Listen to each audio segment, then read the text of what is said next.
have not heard anything about the A whale getting its tests run toward the end of last week, and maybe I just missed that because I did go on news blackout a couple days just to retain my sanity, what little is left. So I don't know how that's going, and I have a weird feeling that BP does not want that ship to succeed, because if it did, then it would be reclaiming the oil and then possibly trying to resell it back to BP, which of course BP would not want.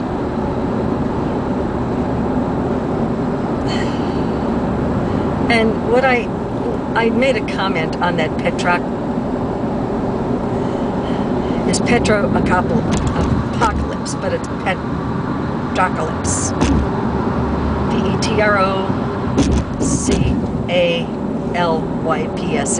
if you want to look it up. But I made a comment on that because they started talking about Halliburton. And, you know, they're my favorite people. And my comment was, again, Dick Cheney got people to do exactly what he wanted them to do. It surely does seem like sabotage on the part of Halliburton to create a Katrina for Obama. I mean, I know you don't want to hear conspiracy theories, blah, blah, blah, but this man has information on everyone, and they will do whatever he says. Okay? They will do whatever he says, and I'm just waiting for the person high up in power to say no to this guy. Who has the cojones to say no to Dick Cheney? I want to know. To say, you're crazy. I'm not going to do such a thing. That could endanger the whole Gulf, people, animals, livelihoods, our economy.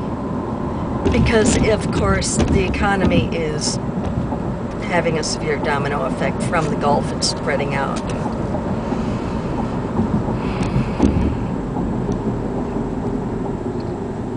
And I do have to admit that as part of my vacation, a friend of mine and I went out to dinner Friday and had a really nice meal. And I ate fish. Now, it was Hawaiian fish, which is nowhere near there, but as I was eating it, I was very conscious of how fragile that piece of fish was. It's very fragile. Everything we eat is controlled by who procures the actual animal, who processes it, who ships it, who receives it, who distributes it, and finally who cooks it. Well, there's other steps in between too. I'm going, oh, there's a crane. Oh my gosh, hi baby. Maybe that's the same crane I saw a couple of years ago. That'd be interesting. The best idea I've heard so far is that I don't know if it's U.S. Fish and Game or USDA. I don't know who got this idea, but flooding farms in the middle of the country so the birds do not go all the way to the Gulf before they fly to South America this winter. If it works, that's freaking ingenious. And I want to shake that person's hand. Don't say we're doing nothing. Don't say the government's doing nothing. The government is putting out millions of dollars to pay farmers to flood their fields. So those birds, instead of flying all the way to the Gulf marshlands, to stop sooner at these fake marshlands and then go off to South America. If that works, that's freaking ingenious. So don't say your government's not doing anything. That's huge. That's huge. Oh well.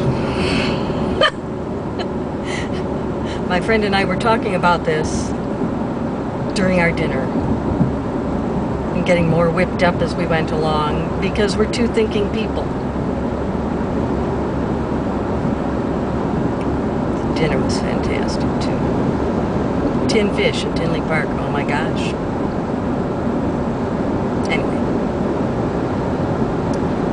So, that's all I've got for now. You can follow me on Twitter at my call sign here on this channel, Gabrielized.